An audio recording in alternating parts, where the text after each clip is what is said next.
There it is. France top the group with 5 points, and well, they'll play Switzerland in the next round. Germany will face England at Wembley on Tuesday. Portugal qualifying third and play Belgium. That'll be a decent match. Hungary are, of course, out. Well, what did you make of that?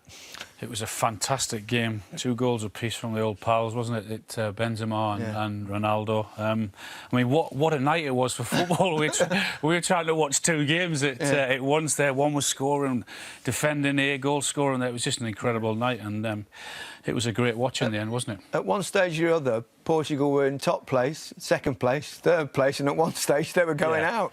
Yeah, which as an England fan makes it really hard to work out. At different levels, they're all good teams. Well, we've got Germany. Yeah. But I mean, the thing is, we were saying, do you want to avoid Portugal because England never do well against Portugal, and then you think, well, you want to avoid France because we never do well against France, but we've got Germany and we never do well against Germany, so it doesn't really matter, does it? No, I think we're just happy for 2 really good games of football we saw today, and obviously the knockout football now awaits.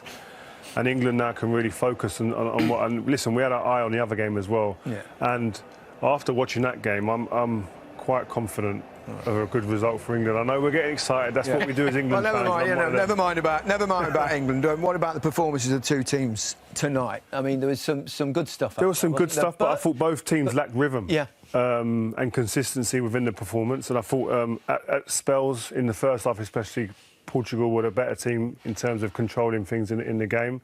But each team had moments. So Pogba was outstanding today. I think we'll do some clips from him later. But there was just some outstanding individual performance. Him and Sanchez in midfield were top. Right, let's clarify things for you. Today's result means that England go into the same side of the draw as Sweden, Ukraine and the Netherlands, as well as Wales, of course, rather than Belgium, France and Italy. England face Germany at Wembley in the last 16. They would meet either Sweden or Ukraine in Rome in the quarter-finals, should they go through. Wales take on Denmark in Amsterdam and could then travel once more to Baku to face Holland or the Czech Republic. Wales and England may even meet at Wembley in July to play for a place in the final. Well, imagine that. That would be quite something, wouldn't it? But let's remind ourselves of this extraordinary game. Starting the second half, 1-1 at half-time. Benzema given offside, but VAR turned it over, didn't it? Yeah, what a pass this is. Way to pass, the run. It was just, everything about it was perfection. The finish, you can see he's not offside there. Look at that pass there. The way he just bends it around the defender. Diaz is really slow on the turn, trying to have hold that high line. And that's an excellent finish. You say well done VAR with that one? Well done VAR, they were very quick. It's not like we've seen in the Premier League last year, where they take their time, but the connection of 2 top players there, pass, timing of the run, finish. Amazing. Then 2-2, another penalty, 3 penalties in the game, which is a first. I mean, the referee had a nightmare in terms of making decisions for penalties, really, in the main.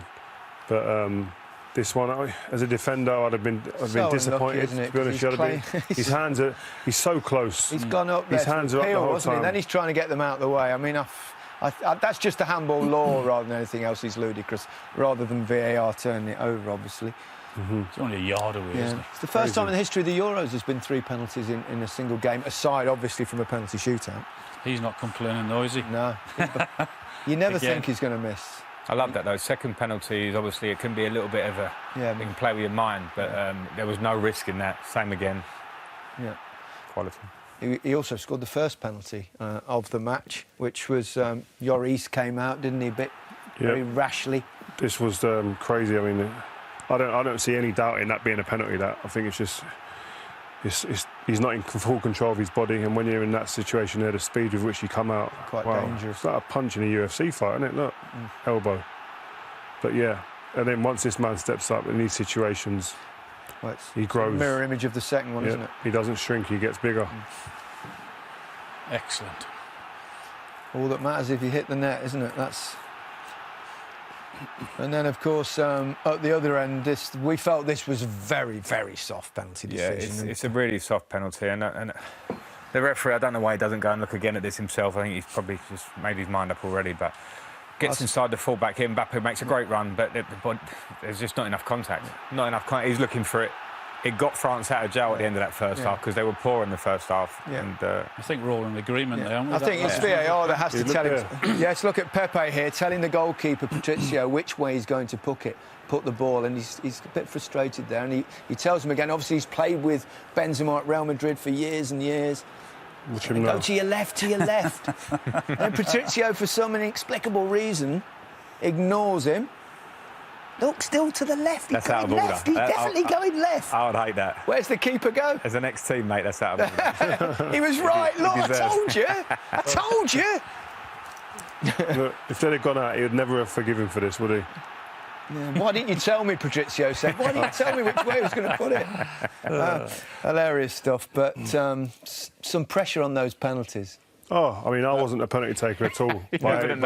But any times I was going up for a penalty, my legs would have was gone completely. Time flies when you get a game like that. We're done for. Rio, Frank, Alan, thank you very much indeed. Well, but not many teams are, particularly in the group stage. It's all a bit cagey, isn't it? Everyone's feeling their way, trying to find a bit of form. Yeah, and there's no one standing out. We mentioned it before the game. There's not really a real stand-up team. I mean, Italy are probably the most convincing team and consistent team. But would you say they're going to go on and win it? Belgium have done well in fits and starts as well. But again, France, everyone's favourite, who was saying their B team could probably win this and go close to winning it. But they haven't been consistent either. But gets to knockout stages, and listen, I think we'll see a difference in a lot of the teams. Two very controversial penalty decisions to look at. The first one, well, he certainly got... You wouldn't normally get it, let's put it that way, because goalkeepers are usually protected quite well, aren't they? But... Well, you should get it, because I do think that's a pen. I mean, Danilo's got to the ball first, he's headed it. Lloris has mistimed coming out, and he's whacked him in the air. So he only got the ball because it onto him. That's GBH. Look, it's a penalty all day, that is. That does look particularly vicious on that angle, yeah. I think goalkeepers have been given leeway for years to come and catch things and have their knee up.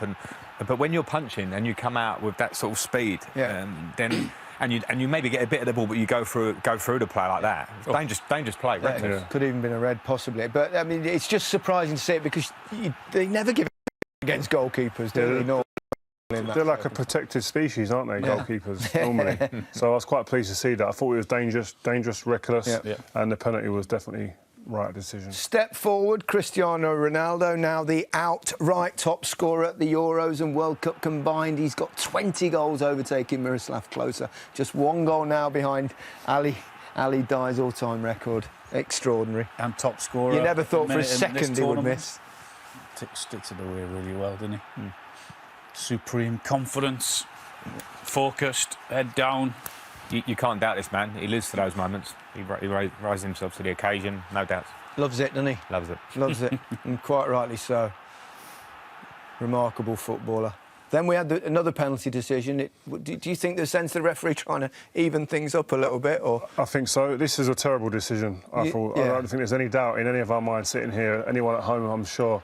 This is good defending from Semedo, who I've been critical of as a defender, especially in these situations, coming inside the pitch. He just puts his body between himself and the ball. The referee indicated that there was a raised arm. It's Lahoth, the referee's quite... You're taught as a defender. He's got a huge ego. As a defender, you're taught to get yourself sometimes. You can ease people out of the way, but here, it's not enough contact for him to even go down. I know he does go down, but that's not a penalty. No, he's made far too much. I mean, Mbappe's travelling at pace.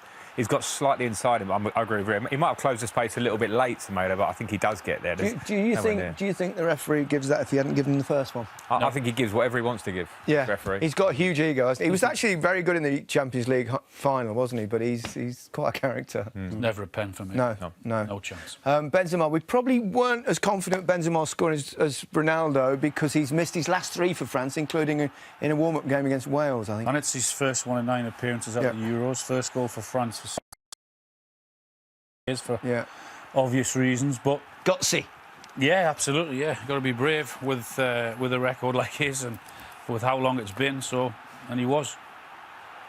It's a moment to rely on your top players. We've just seen Ronaldo do it. Benzema's been a top player all his career. Yeah, that experience. Renato Sanchez, I think both of you picked him out as one of the more impressive players on the pitch. Yep, he's been brought in as well. He was remember, he was at Swansea. He struggled a bit there, didn't he? Struggled at Swansea. But He's been at Bayern Munich, won the league at Lille last season. He started the game really well, confident. But I think that his tenacity that he's brought to the midfield has been something that they were going to do to combat the likes of Pogba and Kante, and I think he's been up there with Moutinho, who's controlled a lot of it, but also Bernardo Silva. But I think he's been standout for me in energy as well. Yeah, I think so. I think if you looked at the makeup of the midfields before the game, you might consider Kante, Pogba and the energy of the team, but he's brought energy, he's brought physicality, he's happy to put his body in. He looks like a player to me that's probably been training well behind the scenes. You put him in and go, OK, you deserve to play, and he's definitely delivering now. Looked full of confidence, hasn't he?